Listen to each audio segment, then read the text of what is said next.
Да не говорим и за другия ефект, ефекта на солото. Според мен това е най-голямата катастрофа на образованието, че на едно място в една учебна сграда са напускани деца от 4 възрастови групи с всичките ефекти. С ефектите на взаимното влияние, с ефектите на взаимния тормоз, с ефектите на това, че ти виждаш какво правят другите. Нормалното училище е това, което е разделено, както е било в България. Не казвам, че това трябва да стане по механичен принцип. Но има модели на училищни комплекси, има най-различни модели по света, които могат да бъдат приложени и в тази система. Само, че това не се прави. Във всички проекти за закони, концепции и така нататък, солутата остава.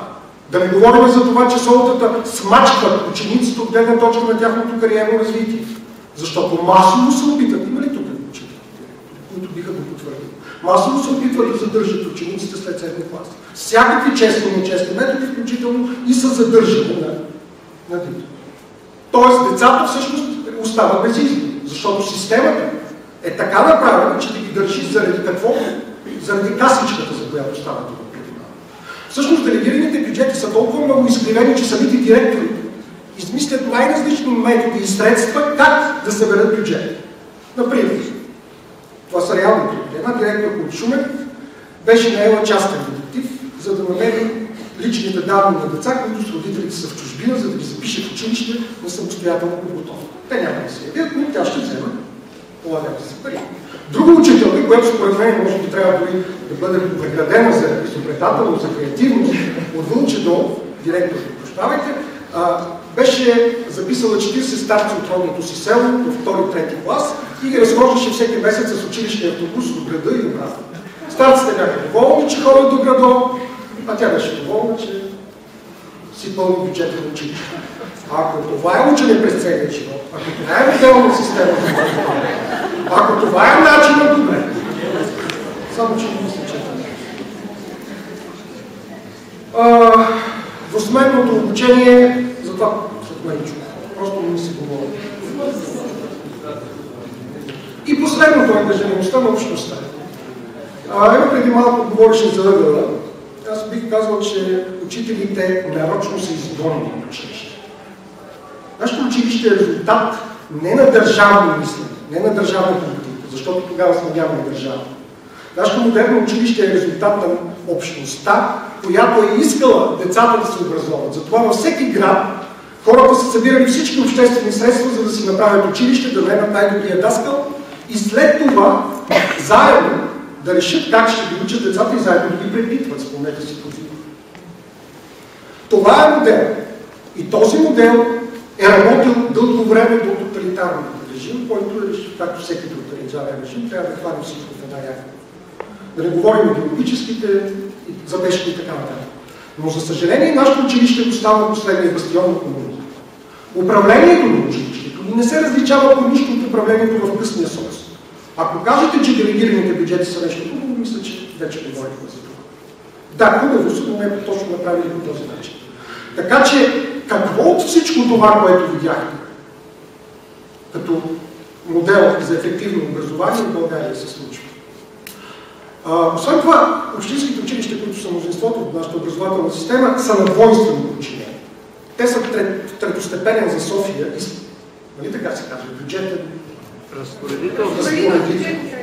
Добре, съжалявам.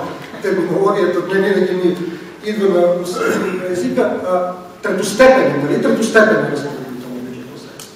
А парите имат лоши навик да се губят по този път. Така че и този мизерен бюджет на образованието не винаги стига. Радвам се, че аудиторията започва да говори, защото по едно време бях решил, че прекалено много започваме да се помпаме тук и започваме да си вярваме, че ще се справим нещо. Няма да става. Нямаше механизъм. Законът не е разследван, че му който бъде да се трябва да училище.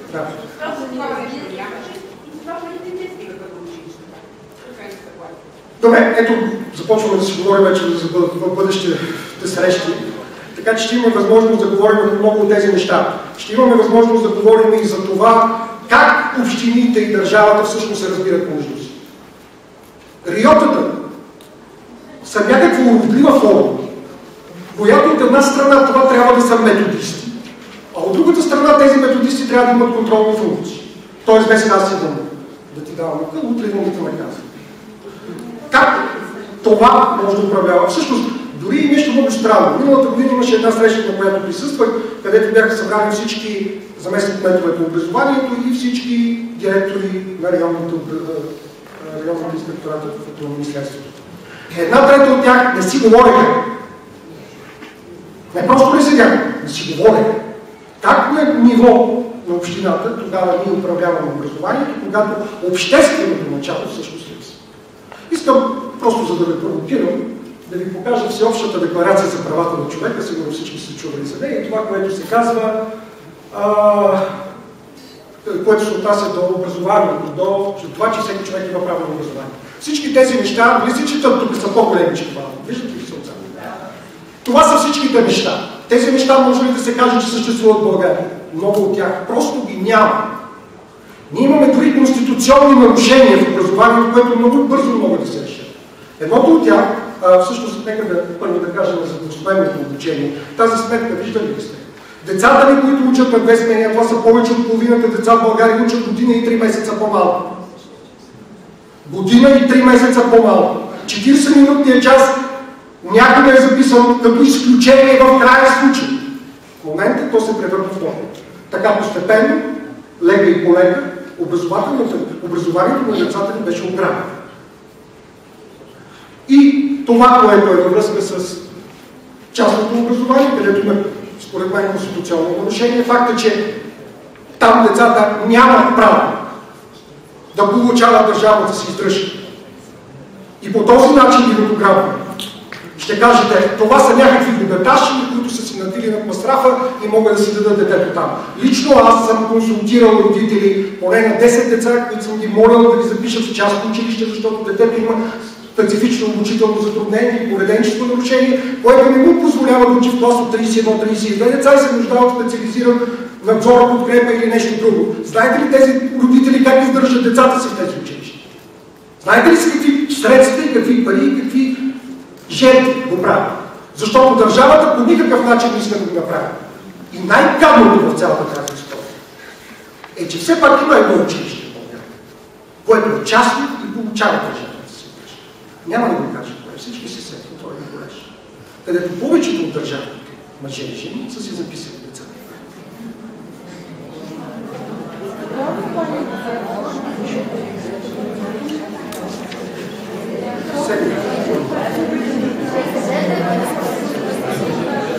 И така, правейки всичко това, се натрупаха един въпроси и към мен, на които аз не мога.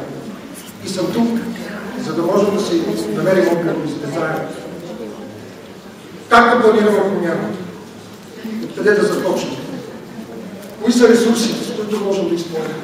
Кои са нашите съвещници, които са опонентите? Какво бихме защитавали и какво можем да се откажем на този етап? Какви компромиси бихме се наели да направим? И най-накрая, стискали да заставим срещу система. Защото тази система се е окупавала вече в продължение на повече от 30 години. И къде сме тръгнали също? Надявам се да намерим отговорите.